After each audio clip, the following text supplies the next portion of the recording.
Vamos a continuar con nuestra serie Conociendo a Dios.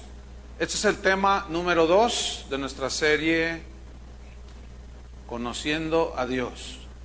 El título de este segundo tema es ¿Existe Dios? ¿Existe Dios? Vamos al Salmo número 14.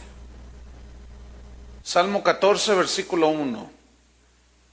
Voy a leer, usted me sigue ahí. Dice el necio en su corazón, no hay Dios. Se han corrompido, hacen obras abominables, no hay quien haga el bien. Dice el necio en su corazón, ¿qué dice el necio en su corazón? No hay Dios. Un necio es un insensato, un tonto que ante evidencias dice no. Entonces la Biblia dice que el necio dice en su corazón, no hay Dios. Una de las preguntas más comunes que un niño le hace a su papá cuando va creciendo es esta. Oye, papi, ¿quién hizo el sol? Pues Dios, mijo. La sabia respuesta del papá, ¿verdad? Dice, pues Dios, hijo. ¿Y quién hizo la luna, papá? Pues el sol y la tierra y los peces y las aves del cielo. Pues Dios, mijo, Dios lo hizo todo. Y luego viene la infantil pregunta. ¿Y a Dios quién lo hizo, papá? Y ahí es donde le sale la ignorancia al papá. Ay, no me pregunte esas cosas a mí, le dice. No sabe responderle al niño. Hay una pregunta aquí. ¿Existe Dios? Bueno, pues solamente hay dos tipos de personas, el creyente y el no creyente. Así de sencillo. A mí me llama la atención cómo en los años 60, un astronauta ruso que le dio vuelta a la órbita de la Tierra, le dio vueltas, y él regresó diciendo cuando lo entrevistaron que le habló a Dios y no lo encontró. Dios, dice, no te veo, ¿dónde estás? No, Dios, y por más que le hablé y le grité, dije, como Dios no es de esta tierra, pues yo le hablé allá en el cielo, dicen que Dios está en el cielo, y entonces pues no, así es que Dios no existe, dice. Pero después me llamó la atención que el primer hombre que pisó la luna, Neil Armstrong, norteamericano, él cuando regresó dijo, no, yo no vi a Dios, pero vi su obra. Yo no vi a Dios cara a cara, pero vi sus huellas en la creación. Cuando miraba el firmamento y cómo ese planeta azul desde lo lejos se miraba a la Tierra, maravilloso, no pude más que guardar silencio y contemplar las obras y las maravillas de Dios. Qué diferente, ¿no? Pero el necio dice, si Dios existe, compruébamelo científicamente, no me hables de fe, dice. Ahora, viene una pregunta, ¿podemos meter a Dios en una probeta? ¿Podemos demostrar empíricamente o científicamente a Dios de decir, bueno, mira, esto es Dios? Pues la respuesta es no. Pero viene una pregunta, ¿por qué? Otra pregunta, ¿por qué Dios no se hace accesible al ser humano? ¿Por qué Dios no permite ser probada su existencia por medio del método científico? ¿Por qué Dios no permite eso? Mire qué fácil sería, ¿no? Que un científico hiciera ahí sus cálculos y todo. Miren, aquí está Dios y ahí aparece el Señor, ¿verdad? ¿Por qué? Bueno, la respuesta es, porque si Dios fuera probado científicamente, que todos lo vieran, dijeran, miren, pues aquí está Dios, entonces Dios sería adorado por medio de los sentidos naturales. Por medio de la razón, los razonamientos, el ver, el tocar, y no por la fe. Pues déjenme decirles que Dios decidió ser conocido y revelarse por medio de la fe. Un ateo escoge no creer en Dios. ¿Y quién lo cuestiona? Nadie, no creo, y no creo. Dios no existe. ¿Eso es lo que tú escoges creer? Sí. Bueno, Dios escogió revelarse solo por fe. ¿Entendieron? ¿Quién cuestiona a Dios? Así escogió Dios. Entonces tú escogiste y decidiste no creer en Dios. Dios escogió revelarse solamente por la fe a los que creen. Mira lo que dice Hebreos capítulo 11, versículo 6. Hebreos 11:6 dice así: pero sin fe es imposible agradar a Dios. Sin fe. Fe es creer. Porque el hecho de que yo no veo, no toco, no siento, no significa que algo no exista. Hace 150 años no conocían el átomo. ¿Qué? Porque no lo veíamos, no lo tocábamos, no lo estudiábamos. ¿No existía el átomo? Con sus protones, electrones y locutores. Entonces, fíjate, pero sin fe es imposible. O sea, no hay una mínima posibilidad de que alguien pueda conocer a Dios, que Dios se le revele si no es a través de la fe, del creer. Es imposible. Por eso es que el necio, por más que en su necedad, a ver Dios, como el ruso este, ¿dónde estás? ¿Dónde? Le hablé y nunca lo vi. ¿Ustedes creen que Dios se le pudo haber revelado? Sí, pero al necio no, porque no cree. Entonces sin fe, dice, es imposible agradar a Dios, porque es necesario, fíjate ese verbo, es necesario, es imprescindible que el que se acerca a Dios crea que le hay y que es galardonador de los que le buscan. Y este capítulo de Hebreos 11 es una lista bastante amplia de gente que creyó sin haber visto, de gente que Dios se le reveló sin haber visto, olido, tocado, palpado. Por la fe Abraham obedeció, Dios le habló.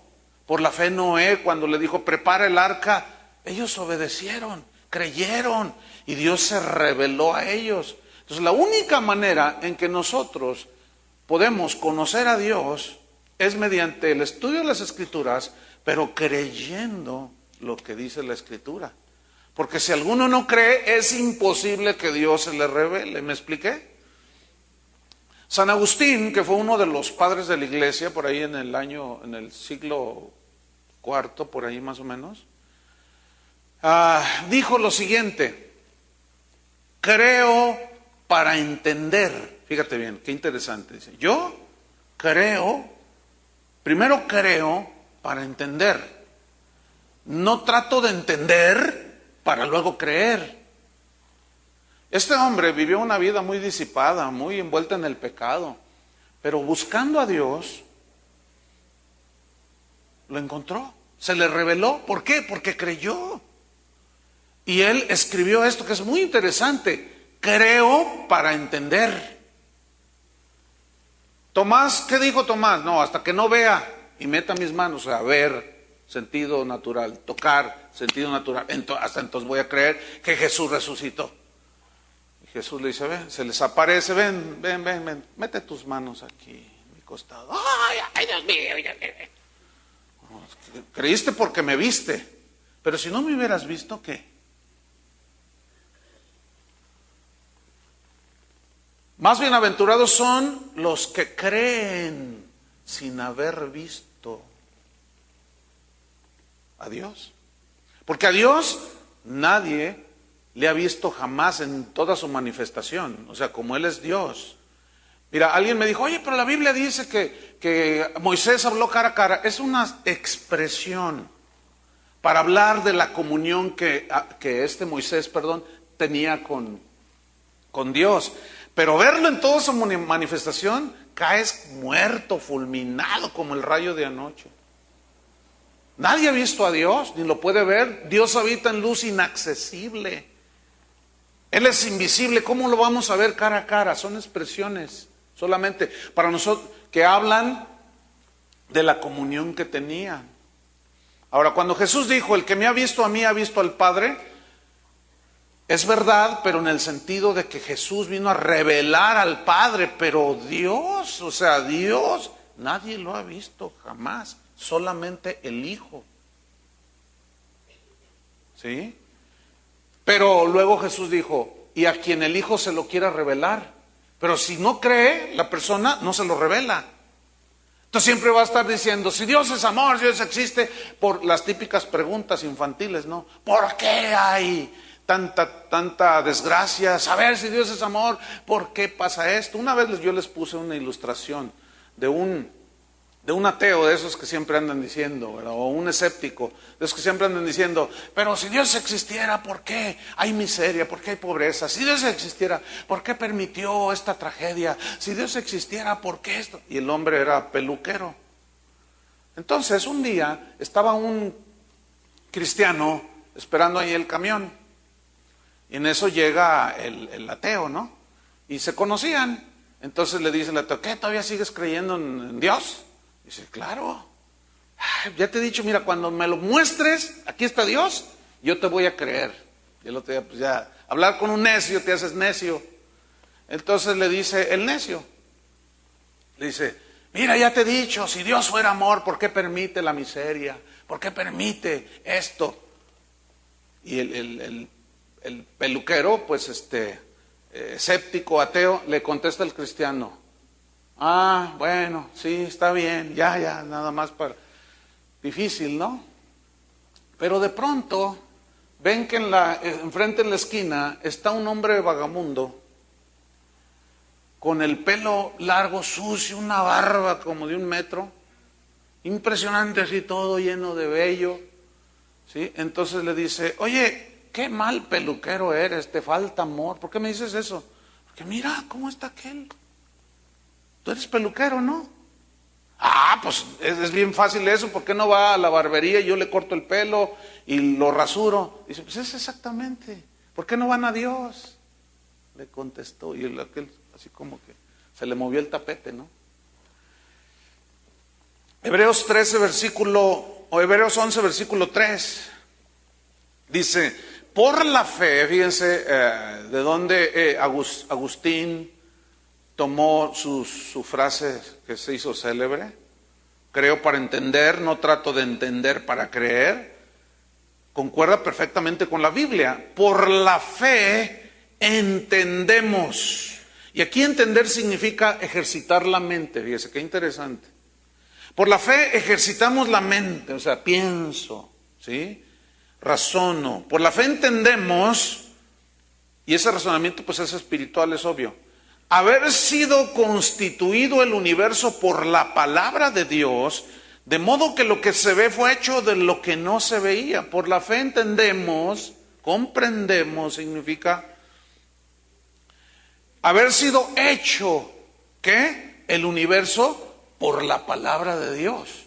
Fíjate, se necesita más fe para creer que venimos de un mono que creer en la creación de Dios. Y los evolucionistas, que normalmente son ateos, tienen más fe que nosotros. Y defienden a ultranza su teoría, porque sigue siendo una teoría. Dice entonces el ateo, si Dios existe, enséñamelo, no lo veo, no lo toco. Y llega a la conclusión, en un razonamiento filosófico muy inteligente, y dice, por lo tanto, si no me lo enseña, no lo veo y no lo toco, no existe Dios, dice. Entonces, si tú le dijeras al ateo, oye, ¿alguna vez has sentido algún dolor? Claro, es más, ahorita me está doliendo la muela, a ver, demuéstramelo científicamente. Enséñamelo empíricamente y dime, mira, este es un dolor. Ah, pues ¿Cómo? ¿Has probado el color azul? ¿A qué sabe? Y así, ellos tienen sus argumentos filosóficos, nosotros tenemos el argumento bíblico. Pero sigue igual la misma situación. Unos creen y otros no creen. Pero escúchenme bien, con el razonamiento humano, la fe unidas. La fe y la razón no están peleados, hermano. Ahorita lo vamos a ver. Hubo un hombre muy conocido, él es muy respetado en la historia universal, se llama Blas Pascal. Blas Pascal fue matemático, filósofo, físico y teólogo. Es más, de hecho, en los últimos años de su vida, él dejó las ciencias para dedicarse a la teología, al estudio de la palabra de Dios. Tremendo el hombre, siglo XVII. Él era un hombre muy creativo, muy inteligente. No era cualquier hoja de estafiate, no era un ignorante. Hay gente que cree que el cristianismo es para gente ignorante. El ignorante es el que dice eso, porque basta leer la historia y ver que muchos de los grandes científicos, inventores, etcétera, fueron creyentes en Dios. Entonces, este Blas Pascal inventó la primera calculadora mecánica, fíjate, para hacer sumas, restas y todo. Él era un matemático, hizo una caja así muy media, con tuercas y quién sabe cuánta cosa. Y le funcionaba.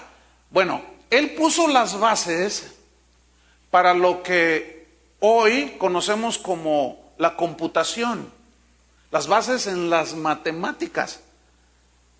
¿Ve? Y entonces, realmente era un hombre destacado. Bueno, él, Blas Pascal, puso las bases también matemáticas para lo que se conoce como la ley de las probabilidades, que se usan en las estadísticas. Por ejemplo, ¿qué probabilidades hay de que una persona muera en un accidente aéreo y un accidente automovilístico? La ley de probabilidades, que son ya números, y los números son fríos, como dicen, pues arrojan un resultado de que es más probable que una persona muera en un accidente automovilístico a que se caiga un avión. Eso está comprobadísimo científicamente, por medio de los números. Así es que los que les da miedo subirse al avión, pues no le dé tanto, porque hay más posibilidades de que usted muera en un accidente automovilístico a que se caiga el avión. ¿No ve que cuando se cae un avión y mueren 300 personas es la gran noticia mundial?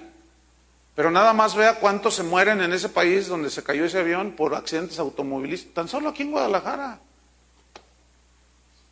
Al mes se mueren decenas de personas en accidentes automovilísticos. Porque entonces, él sentó las bases para poner el fundamento y las estadísticas. Cuando hay elecciones y todo eso, de una manera científica, ellos hacen los conteos y se han fijado que dicen, no, pues lleva tantos puntos de ventaja y las encuestas de salida y quién sabe cuánta cosa, y pues uno se queda así, ¿no?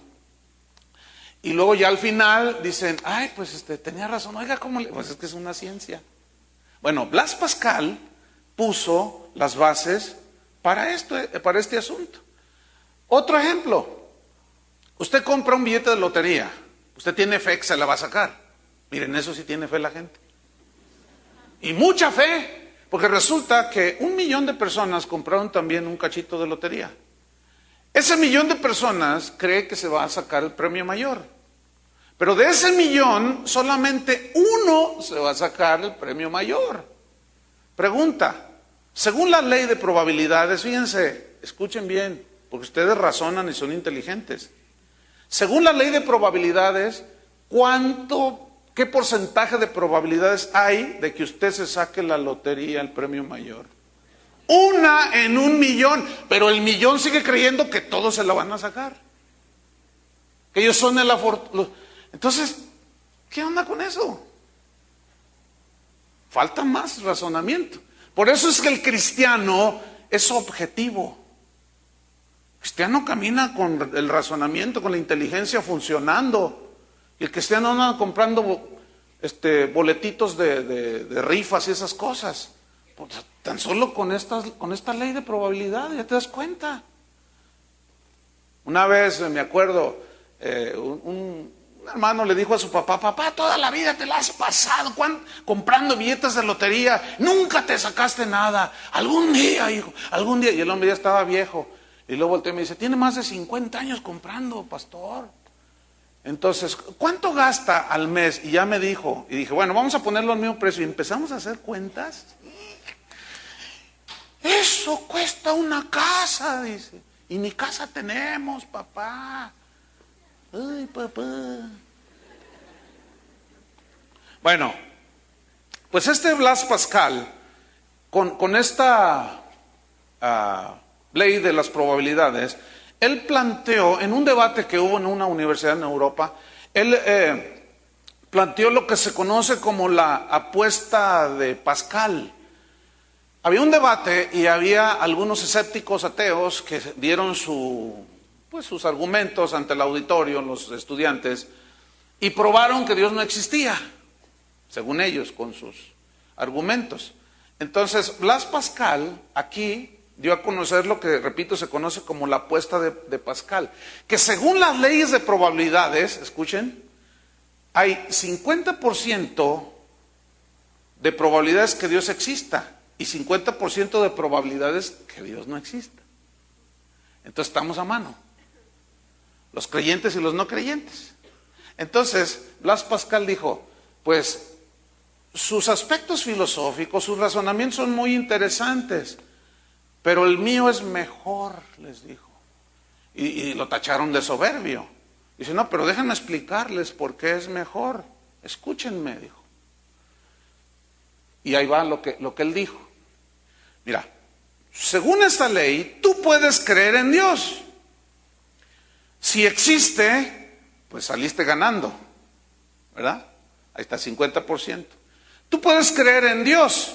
Si no existe, no ganarás nada. Entonces, ¿quién ganó más? El que creyó. Y luego dice, tú puedes no creer en Dios.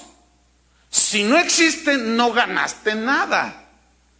Tú puedes no creer en Dios y si existe, perdiste todo. Mi pensamiento es mejor que el de ustedes, mi propuesta es mejor que la de ustedes, ¿o no? Es mejor creer que no creer. Inteligente el hombre este, se parece a usted y a mí. O nosotros nos parecemos a él. Entonces, ¿podemos probar la existencia de Dios en un laboratorio? Pues no. Pues es evidente que no. Nunca se ponga a discutir con un escéptico en eso. Pero déjame compartirle algo. Hay algo que se conoce como evidencias. ¿Qué son las evidencias? Según el diccionario, dice que este término evidencias son los signos, fíjese bien, son los signos, son las señales, rastros y muestras que hay en un suceso delictivo, por ejemplo. ¿Verdad? Alguien llega a un lugar y ve a alguien ahí que está cortado en 4 partes y no dice la persona, ¡ay, se suicidó! Digo, por el amor de Dios. Le cortaron los 2 brazos y las 2 piernas, nomás dejaron el tronco y lo partieron en pedacitos. Y luego si alguien llega y dice, ay, esto parece suicidio. Nadie en su sano juicio dice esa tontería. Entonces es evidente que allí hubo un asesinato. Alguien mató a esa persona, pero no saben quién. Pero dejó unas, ¿qué? Evidencias. Entonces los médicos forenses y los policías, los investigadores empiezan a investigar y empiezan a buscar el rastro, las huellas que dejó esa persona. ¿Me expliqué? Bueno, entonces evidencias son los rastros, huellas, etcétera, etcétera, de un suceso, por ejemplo, arqueológico. Ahí andan unos arqueólogos y de pronto encuentran algo así que les llaman pirámides. Y le llama la atención. ¿Por qué le llama la atención? Porque saben su razonamiento inteligente que eso tiene un diseño. Nunca se le ocurre a un arqueólogo cuando descubre ruinas decir, ay, esto explotó y se formó. Nunca. Entonces dice, a ver, mira lo que descubrimos. Vamos a investigar. Y comienzan a investigar, ¿qué? Los vestigios, las huellas, el rastro que dejaron. ¿Quién es? Alguien que evidentemente hizo esas construcciones. ¿Me estoy explicando? Alguien ve, por ejemplo, un cuadro, cierto cuadro, y no tiene firma ni nada, entonces dicen, nadie dice, ay, mira, esto salió de una rana. Este cuadro tan hermoso salió de una rana, salió de un protozoario. Nadie dice eso. ¿Y quién es el autor? No, pues no se sabe. Pero vamos a investigar. Y empiezan a investigar otras pinturas. Esta se parece al trazo de Leonardo da Vinci, por ejemplo. O de Miguel Ángel, qué sé yo. Entonces empiezan ellos a investigar y ya tienen bien los estudiosos. Tienen muy catalogados los trazos de da Vinci, que ellos saben. Un experto, cuando ve una pintura, dice, este es uno original de Van Gogh, por ejemplo. Es original. ¿Cómo sabe? Porque es experto. Porque se estudió cómo seguir el rastro y las huellas y conoce perfectamente. Y nadie dice, pues, ¿quién sabe de quién sería ese cuadro? Porque fíjate que resulta que, pues, explotó el tanque del gas y salió el cuadro bien bonito, el paisaje. Nadie dice esa tontería. Entonces, esas son las evidencias que nos guían, ya sea al delincuente, al asesino, ya sea al imperio azteca o babilónico, o ya sea a algún personaje histórico. ¿Está conmigo? Bueno, la Biblia no pretende probar que Dios existe, ¿eh? No. Más bien, la existencia de Dios en la Biblia es presentada como algo que no se discute, como un sí, algo que no necesita ser probado. Génesis 1:1 dice, en el principio no sabemos quién hizo nada. ¿Así dice?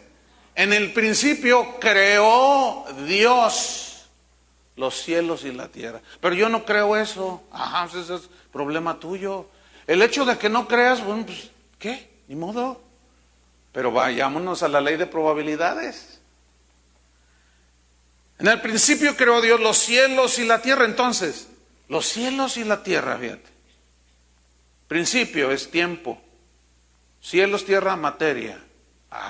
Entonces, las evidencias, las señales, las huellas que hay en la creación, cuando las observamos, irremediablemente nos lleva ¿a dónde?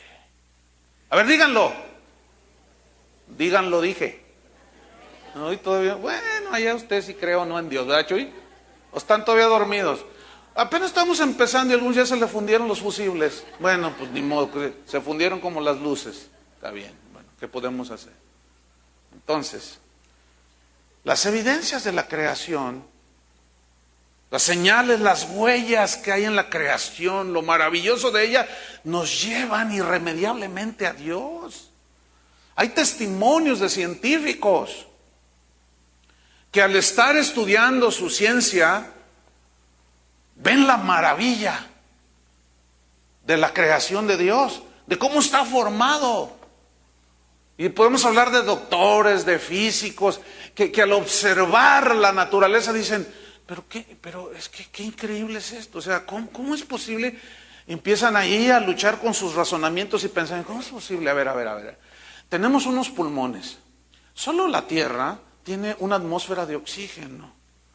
Ay, pero ¿por qué? Y luego los árboles procesan eso y exhalan oxígeno. Ay, a ver. ¿Por qué? ¿Por qué? Y empiezan a razonar. Y empiezan a ver las huellas de un diseñador. ¿Están entendiendo? De un diseñador. Basta con que vea un pajarillo, un tucán. ¿Conocen los tucanes? Entonces, no, pues vaya al zoológico y allí ve uno. Es impresionante los colores, las formas. Hay miles de especies. Flores ni se diga. Fauna, olvídese. Y es impresionante. Oiga, por una explosión el canguro se le hizo una bolsita aquí para meter ahí a su hijito. Ay, por el amor de Dios, eso es un diseño maravilloso, espectacular. ¿Sí o no?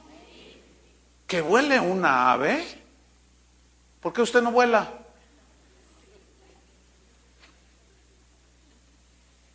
¿Por qué los peces están adaptados al agua? Bueno, hay una teoría del origen del universo muy famosa que se llama el Big Bang. Significa grande explosión. Esta teoría asegura, dicen los científicos, que allá en un lugar muy lejano, hace 13.720, quién sabe cuánta, la cuánta potencia de millones de años, se inició el universo, hubo una gran explosión y la partícula de la vida terrestre surgió. ¿Qué fe tienen estos? Pregunta, ¿estuvieron ahí? Entonces, ¿cómo me dicen eso? Tú tampoco estuviste cuando Dios hizo la creación, pero ahí está la creación, mi estimado. ¿Y de dónde sacó lo de la explosión? No, pues es que hay vestigios que hay, probablemente. La Biblia dice, probablemente Dios hizo los cielos y la tierra. No, dice, Dios creó los cielos y la tierra. Entonces esa teoría, los científicos de hoy, en el laboratorio, están tratando, ya tienen algunos años, algunos 5 o 6 años, están tratando de hacer una réplica, fíjese qué cosas, del Big Bang, pero en pequeño, en el laboratorio. Es decir, ellos van a hacer chocar la materia a una velocidad más como la velocidad de la luz, ¿sí? Porque la teoría de ellos es que esa velocidad, al chocar la materia, va a producir la partícula que originó la vida. Imagínense, ¿no? ¿Cuándo ha visto que 2 autos choquen y salga algo bueno? Es que dice el necio en su corazón. Es que tú dices, ¿cómo es posible tanta cosa? A ver, según la ley de probabilidades, ¿qué probabilidades hay de que usted recorte las letras del alfabeto? ¿Sí? Así en papel, pintadas, impresas. Entonces usted tome ese papel, esas letras y las lance al aire, así las tire y que caigan ordenadas, A, B, C, D, E, F, G, H, I. Según la ley de probabilidades, ¿qué posibilidades hay? Bueno, según esa ley dice que es 17.000.000.000 de millones, de trillones, de cuatrillones, de quién sabe cuántos a la quién sabe cuánta potencia de probabilidades de 1 en todos ese número. Lo cual significa que es imposible.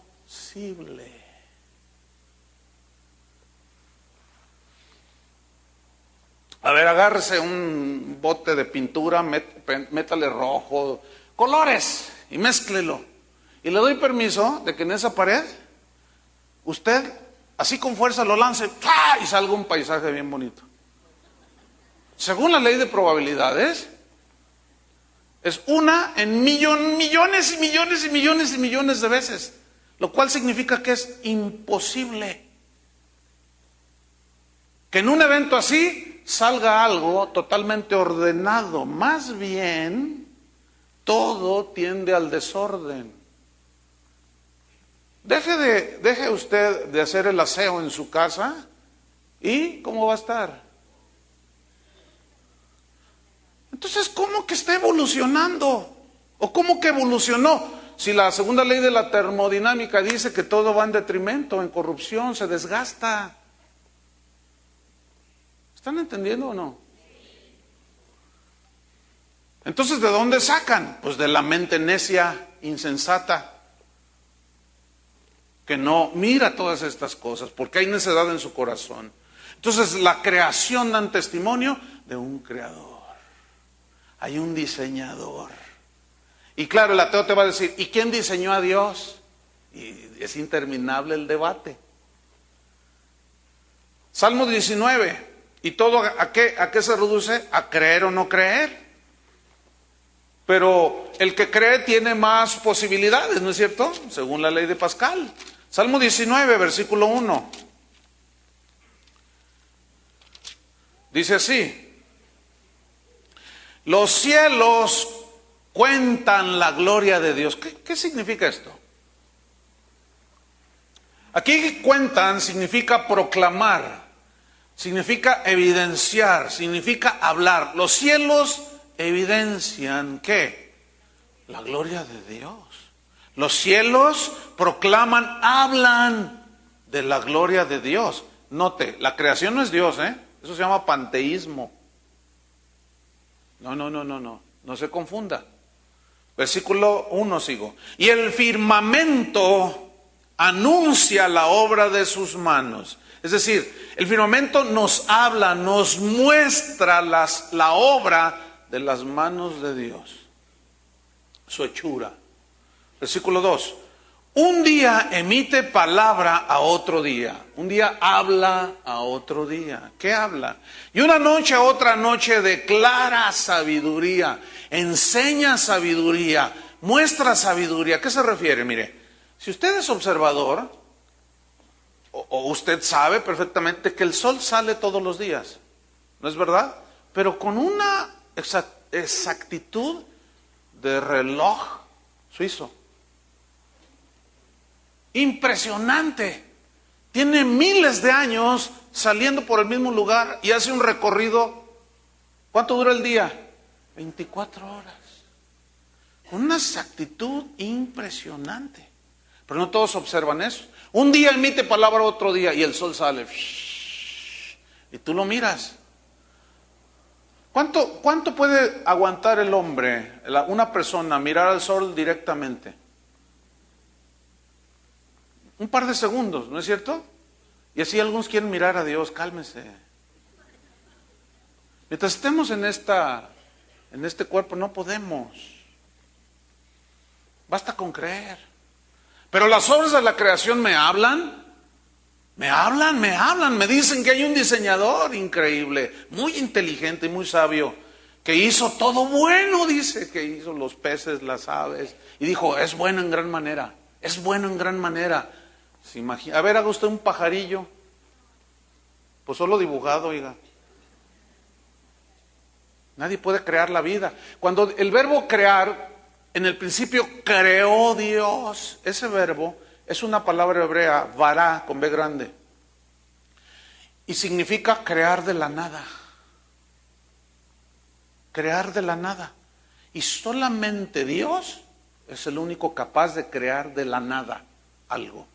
Nosotros decimos, ay, es un gran creador, decimos del artista, del escultor. No, porque ya estaba la materia, él nada más le dio forma. Y nadie dice, se hizo sola esa escultura. ¿Verdad que no? Todo el mundo dice, wow, ¿quién hizo esto? Miguel Ángel. Ay, ese Miguel Ángel es un genio. Entonces, nadie se para ahí y dice, no, espérenme. Es que chocaron dos bicicletas y salió la estatua. Nadie dice esa tontería. Versículo 3. No hay lenguaje, fíjate, no hay un lenguaje audible, ni palabras, ni es oída su voz. Es decir, solamente hay evidencias.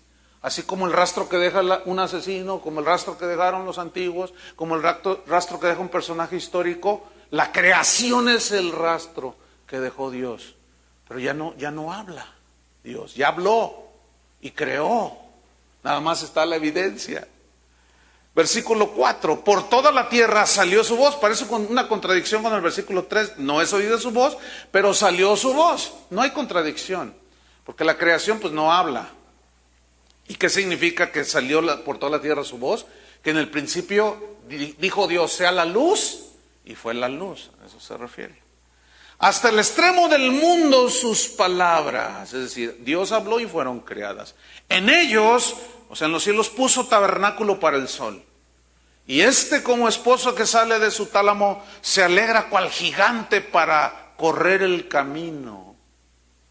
De un extremo de los cielos es su salida y su curso hasta el término de ellos. Y nada hay que se esconda de su calor.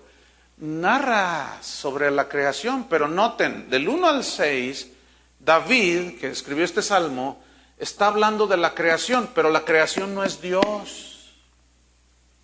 La creación no va a proclamar la salvación. Es una evidencia del Creador, pero no salva, no proclama la salvación. ¿Qué es lo que la gente necesita para ser salvo? Oír el mensaje. Pero nadie puede negar que Dios existe por las evidencias. Porque fíjese lo que dice el versículo 7. La ley de Jehová es perfecta que convierte el alma. Ahí está. El testimonio de Jehová es fiel que hace sabio al sencillo. Los mandamientos de Jehová son rectos que alegran el corazón. El precepto de Jehová es puro que alumbra los ojos. El temor de Jehová es limpio que permanece para siempre. Los juicios de Jehová son verdad, todos son justos. Deseables son más que el oro y más que mucho oro afinado. Ahí está, para esos que se conforman con el polvito de oro. Yo me quedo con la palabra de Dios. Porque es deseable más que el oro y las piedras preciosas. Así está el asunto, mis queridos hermanos. ¿Cómo la ven? Romanos capítulo 1. Ay, siempre has de sacar tu veneno, me dijeron un día. Ay, mi veneno. Y tú siempre esparciendo tu veneno. ¿Qué prefieren, el oro o la palabra de Dios? ¿Más claro que eso? No puede ser. Ya de plano, no piensan. No razonan bien. Romanos 1, versículo 17. Fíjate cómo Dios decidió revelarse por fe. Aquí está una vez más. Porque en el Evangelio, que es el poder de Dios para salvación, la justicia de Dios se revela por fe. ¿Qué es fe? Creer. Pero sin fe es imposible agradar a Dios. Y para fe, como está escrito, mas el ateo no tiene fe y no vive. Pues eso es lo contrario a esto, ¿no? Mas el justo, el creyente, por la fe vivirá. Por la fe Abraham fue justificado porque creyó. El que mira el sacrificio de Cristo y cree, será salvo. Se arrepiente, se convierte, será salvo. Pero también los ateos saben, algunos de ellos saben mucha Biblia. Yo los he visto en la televisión. No, el pueblo de Israel, te sacan ahí un montón de historias de la Biblia. Y Jesús, no, Jesús dijo esto y lo otro, pero no son creyentes. Oiga, ¿usted es creyente? No, yo soy historiador. Para mí Jesús es un personaje solamente histórico. Entonces tiene un entendimiento muy terrenal, muy humano, acerca de Dios. Porque evidentemente alguien así asegura que Jesús no es Dios. Ahora fíjese. El justo, entonces, habla de fe, versículo 18. Porque la ira de Dios, ¿la qué? Pues no, que no se enoja, oiga, Dios. Pues es que usted ha oído a predicadores que dicen que Dios es amor. Sí es cierto, pero también Él se enoja contra el pecador. Porque la ira de Dios se revela desde el cielo contra toda impiedad. Esta frase, toda impiedad en el griego, significa negación de Dios. Todos los que niegan a Dios, la ira de Dios se revela contra los que niegan a Dios. E injusticia de los hombres que detienen con injusticia la verdad. ¿Cuál verdad? Aquí se refiere, según el contexto, a la existencia de Dios. El versículo 19 nos lo comprueba. Porque lo que de Dios se conoce, les es manifiesto, evidenciado. Hay huellas suficientes, hay vestigios suficientes que demuestran lo que de Dios se conoce. ¿Qué? Pues Dios se lo manifestó. ¿Cómo? Por medio de la naturaleza, de la creación. Son las evidencias de Dios. Ve el versículo 20. Porque las cosas invisibles de Él. A ver, si Él es invisible, pues sus cosas de Él, ¿cómo son? Invisibles a nuestros ojos naturales. Ahora fíjate, ¿a qué se refiere con cosas invisibles? Su eterno poder y deidad. Eterno, diga la palabra eterno. ¿Qué significa eterno? Que no tuvo principio ni fin, que nunca empezó y nunca terminará. Eso es eterno. Eso significa la palabra hebrea y su equivalente en griego. Que nunca tuvo principio, nunca terminará.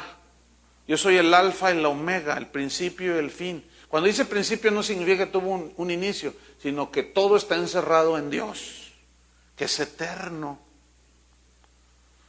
Entonces dice, su eterno poder y deidad se hacen claramente visibles desde la creación del mundo. ¿Qué se hace claramente visible? El poder eterno de Dios. No se duerma. El poder. Como 20 allá atrás despertaron. ¿En qué estaba? En que ganaron las Chivas. ¿O qué? Ya me perdí aquí. Ok. Su eterno poder y deidad se hacen ¿cómo? Claramente visibles. ¿Desde qué? Desde la creación del mundo. O sea, fíjese, se hacen claramente visibles. ¿Cómo? A ver, usted ve el sol. Ahí está, claramente visible. Todos sabemos que la Tierra gira alrededor del sol, ¿sí?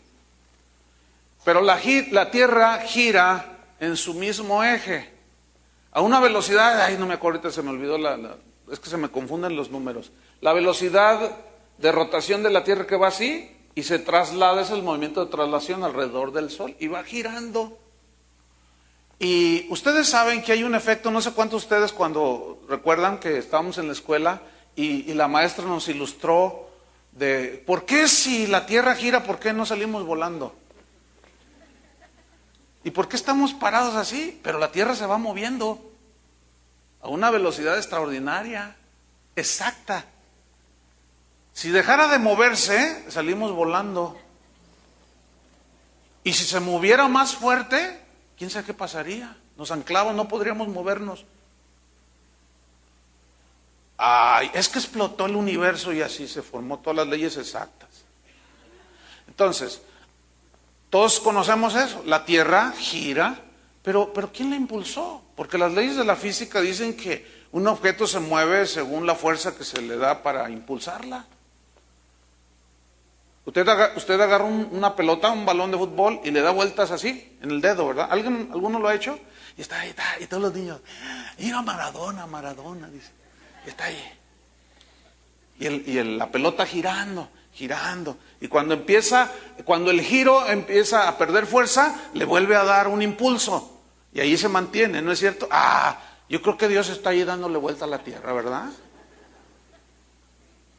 Dice la Biblia que Dios sustenta todas las cosas con la potencia de su poder. Es un poder invisible. ¿Quién impulsa la tierra? Pregúntale al científico y te dice, es que todo se originó, ¿dónde? Pues cuando el Big Bang, cuando explotó. Entonces empezó a formar todo y todo así, bien suave, ¿no? Entonces la tierra, la explosión provocó que la tierra no estuviera tan cerca del sol para que los habitantes de la tierra no se chamuscaran, ni tan alejado para que no nos congeláramos. Fíjese qué tino tiene la creación.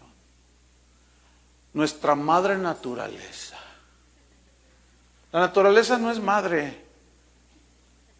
Y si fuera madre, tiene un padre.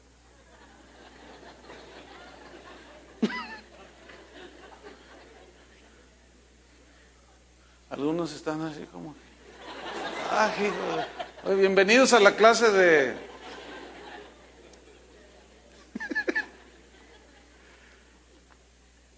Sigo leyendo. Su eterno poder y deidad se hacen claramente visibles desde la creación del mundo, siendo entendidas, razonadas por medio de las cosas hechas. El asunto es que el necio no razona. De modo que no tienen excusa. ¿No tienen qué? Pretexto.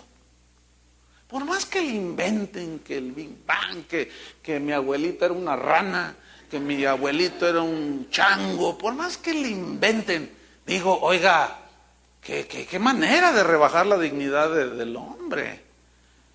Que su abuelito es un chango, pues el suyo. El mío fue hecho a la imagen y semejanza de Dios. ¿Y el de usted? Su abuelita era una rana. La mía fue hecha a la imagen de Dios. Hubo el siglo pasado un astrónomo que ha sido el de mayor influencia en el siglo XX. Se llamó Carl Sagan. Ese hombre era bien notable, tenía doctorados en no sé cuánta cosa. Era un astrónomo, el físico, matemático, era una eminencia. Pero era ateo. Y él dijo lo siguiente: si el universo existe por causa de Dios, dice, ¿quién hizo a Dios? ¿Cuál es la causa de que Dios exista? Porque todo existe por una causa, causa y efecto. ¿Sí? Todo existe porque hay una causa.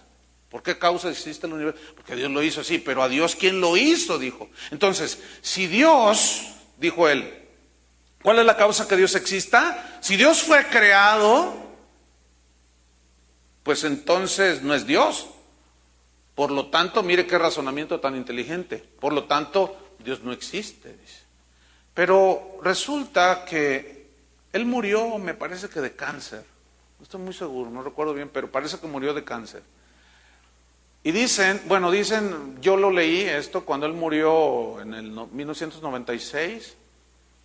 Él, según algunos datos, dijeron que él, en su lecho de muerte, hizo y dijo lo que muchos hacen. Dijo, bueno, he estado últimamente poniendo en tela de duda acerca de la existencia o no de Dios. O sea, ya empezó, porque se les tira y estaba así, porque las llevaba de perder, porque según la ley de probabilidades de Pascal, pues él iba de pierde. Ahí están las evidencias. Si tu veredicto es que Dios no existe, pues eres como el juez que ante las evidencias de que el asesino es culpable, lo declara inocente. ¿Entendieron eso? Ahí va otra vez. Las evidencias ahí están.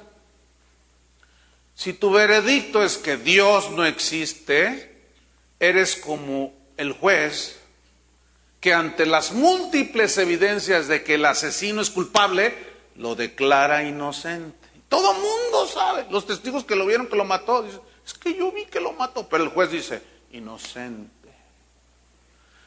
Bueno, el hecho de que sea declarado inocente, bueno, legalmente puede ser alguien declarado inocente, pero moralmente es evidente que es culpable.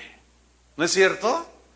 Entonces, eso es evadir la ley terrenal, pero hay una ley a la que todo mundo, hay un juicio al que todo mundo se va a enfrentar, que es el juicio final. El hecho de que algo esté legalizado, por ejemplo el aborto, el hecho de que esté legalizado y una mujer allá en el DF pueda abortar a su bebé de hasta 3 meses de edad, legalmente no le hace nada. Eso no significa que moralmente sea correcto, ni sabio. Eso se llama asesinato. Déjame ilustrárselo con esto. Aquí tengo en mi mano, supongamos, no lo tengo, una semilla de trigo. Entonces, yo le digo a usted, a ver hermanos, ¿qué tengo aquí? ¿Qué me respondería usted? Fíjense, esto estuvo buenísimo. Otra vez, yo tengo una semilla de trigo y les digo, ¿qué tengo aquí? ¿Usted qué me va a responder? ¿Hasta ahí le alcanzó? ¿Hasta ahí le alcanzó? Una simple semilla. Ahora, esa semilla de trigo yo la agarro, la piso y ¿qué pisé? Una semilla de trigo. ¿Qué vale una semilla de trigo? Nada. Pero si lo veo con un pensamiento más elevado y digo, este es un campo de trigo, ¿sí o no? ¿Es un campo de trigo, sí o no? Díganlo. Ahí está el potencial. ¿Sí o no? para sembrar hectáreas y hectáreas de trigo. En una semilla, sí, en una semilla, fíjese. Entonces, si yo la piso, esa semilla que no vale nada, la piso, no estoy destruyendo un grano de trigo. Estoy destruyendo un campo de trigo. Estoy provocando hambre en la gente. Cuando una mujer aborta a su hijo, aunque sea legal, está matando a una generación. Imagínense ese día delante de Dios. No, pues es que el peje dijo que estaba bien. No, pues los del PRD dijeron que pues eso está bien. Y luego el panista va a salir, no, pero yo dije que no. ¿Se va a salvar uno y el otro se va a perder? No, no consiste en eso la salvación. Ya lo sabemos. ¿Verdad que no? Sino en creer en Dios, en arrepentirse y vivir la vida cristiana. Convertirse, sus pecados lavados en la sangre de Cristo. Entonces, por las evidencias ahí están. Si su veredicto es, Dios no existe, bueno, pues cada quien. Entonces, así es el ateo, a pesar de las evidencias, su juicio es, pues no hay Dios. Sin embargo, eso no lo libera de su culpabilidad. ¿Estamos? Ante el Dios invisible, ante el cual algún día dará cuentas y no habrá excusas. Hermanos, termino con esto. El universo no es una casualidad como nos han hecho creer los sabios del mundo. Profesando ser sabios, se hicieron necios. Ahora, algunos padres o algunos jóvenes me preguntan, oye, ¿qué hago? Porque en la universidad pues me enseñan la teoría de la evolución. Bueno, lo mismo me preguntaron mis hijos. Yo les dije, no, pues ustedes respondan como ellos quieren en los exámenes, porque si no te van a tronar. ¿Mi abuelo era un chango? Sí.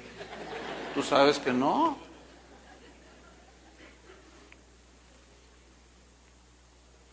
¿Cómo se llaman las crías de las ranas? Ajolotes. Renacuajos. Bueno, el término coloquial es ajolote. Aquí somos un montón de creación de Dios. ¿Qué dijo? Ay. No, hermanos, el universo no es una casualidad. Miren, del tamaño del universo es el error de los ateos. De ese tamaño. Tú no eres una casualidad. Tú no eres un accidente de la naturaleza. Ahora, ¿qué es una casualidad? Según el diccionario dice que es la combinación de circunstancias que no se pueden evitar. Eso es una casualidad.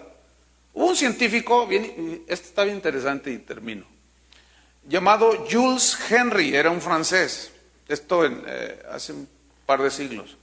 Este hombre era matemático también, físico, astrónomo y muchas linduras de esas, pero era filósofo de la ciencia. O sea, él razonaba.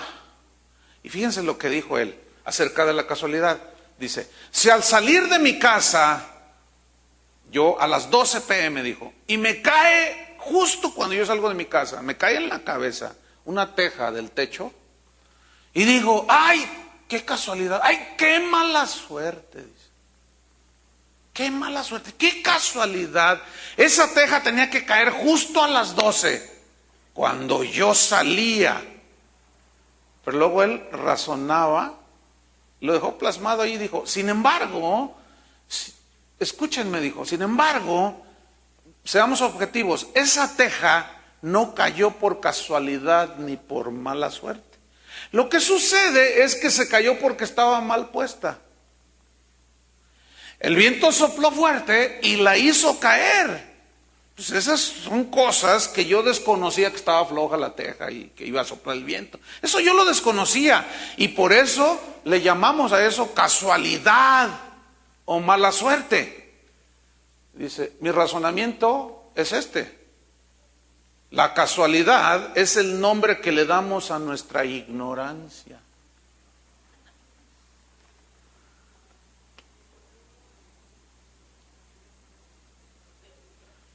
¿El cristiano cree en la buena suerte? No. ¿El cristiano cree en la mala suerte? No. ¿Qué no dice la Biblia? Que a los que aman a Dios, todas las cosas les ayudan para bien. ¿Quién tiene el control? Entonces le chocaron el carro. ¡Ay, qué mala suerte! ¿Cuál mala suerte? ¿Quién dijo? Es que nos falta conocer a Dios. Jesús dijo: aún los cabellos de vuestra cabeza están contados. Ni un pajarillo cae en tierra sin vuestro Padre. ¿Qué significa eso? Un control en la omnipotencia de Dios en la creación impresionante. Pero luego vienen las preguntas del razonamiento. Bueno, si Dios tiene control, ¿por qué el huracán fulano ahorita que están pegando allá en el Golfo de México y en los Estados Unidos, ¿por qué arrasa con cristianos y no cristianos? También para eso hay respuesta. Pero también hay testimonios de que a veces sopla el turbión y la casa de un cristiano no la tocó. ¿Por qué? Bueno, eso se responde con la soberanía de Dios, que muchos desconocen. Por eso estamos conociendo a Dios. Déjeme terminar, abra su Biblia con Romanos 11, nada más lo vamos a leer, porque no hay otra manera de terminar si no es con las palabras del apóstol Pablo, refiriéndose a la soberanía de Dios, a la grandeza de Dios, a la sabiduría de Dios, a la omnipotencia de Dios. Se le fundieron los fusibles a San Pablo. Y ayer cuando yo leía todo esto y estudiaba, a mí se me fundían también y me quedaba así como absorto, dice, estupefacto, maravillado. Se me borró la cinta, como usted quiera. Se me botó el fusible, porque la corriente era tal que... Romanos 11, versículo 33. Oh profundidad de las riquezas, de la sabiduría y de la ciencia de Dios. Oh profundidad. Dicen los científicos que han sondeado el universo y no llegan a su fin.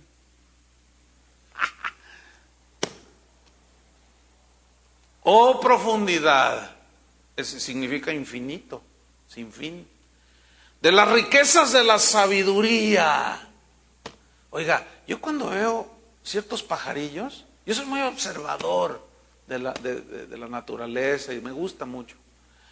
Pero el otro día que fuimos al zoológico, había unos pajarillos ahí tan raros, yo no los había visto, y con un copetito así, luego unos colores, y luego la colita de una manera, y estaban todos diferentes. Y yo me le quedé viendo a uno, quién sabe cómo se llamaba el pajarillo ese. Yo dije, mira nomás, solo a Dios se le ocurre hacer eso. Mira nomás, qué genialidad. Mira.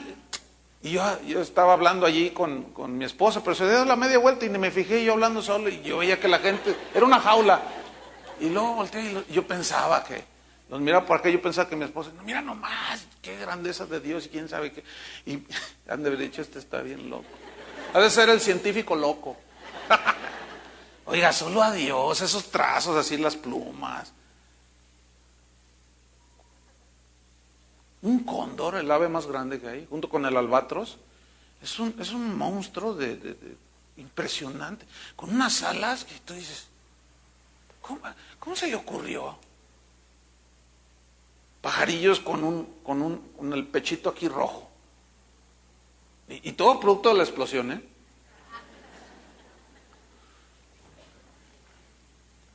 Oh profundidad de las riquezas, de la sabiduría, de la ciencia de Dios. Aquí la ciencia de Dios es el conocimiento que Dios tiene. Cuán insondables, o sea que no tienen fondo. Son sus juicios, aquí juicios significan sus decisiones. E inescrutables sus caminos, porque ¿quién entendió la mente del Señor o quién fue su consejero? Si se imaginan a Dios haciendo ahí la creación y de pronto dijo, voy a hacer una jirafa. Pero ¿cómo son las jirafas? ¿Cómo le hago? Entonces tuvo ahí alguien de consejero, dice, pues mira, hombre, hazle unas patas flacas largas. Y luego, pues de más o menos ciertas medidas, luego hazle un cuello largo.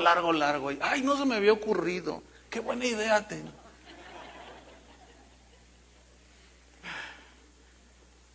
¿Quién fue su consejero? Versículo 35. ¿O quién le dio el primero para que le fuese recompensado? Porque de él y por él y para él son todas las cosas. Al pastor sea la gloria por los siglos, amén. Al cantante sea la gloria por los siglos. Por favor, hermanos, una vez más. Si todavía no te cae el 20 de quién debes honrar y admirar y aplaudir, pues síguete como el ateo, dándole culto a las criaturas antes que al Creador. Yo ya tengo mi definición bien, como dijo el ranchero, ya tengo mi definición bien definida.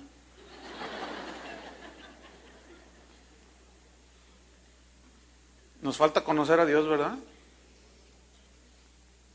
Sigue diciendo, hoy para mí mi vida, toda mi vida es mi esposa. Sigue diciendo que tus hijos son tu adoración. Sigue diciendo. Son puras expresiones ignorantes. ¿Qué hacemos? No, tampoco me vean así. Les estoy diciendo la verdad. Porque Dios suele quitar los ídolos de enfrente, fíjense. Así es que cada quien sabrá. Por favor, no me haga su ídolo porque yo todavía quiero vivir un poquito más.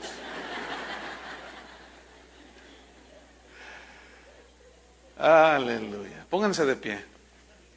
¿No quiere levantar sus manos en adoración al Creador del universo? ¿No quiere hacerlo? A ver, levante sus manos.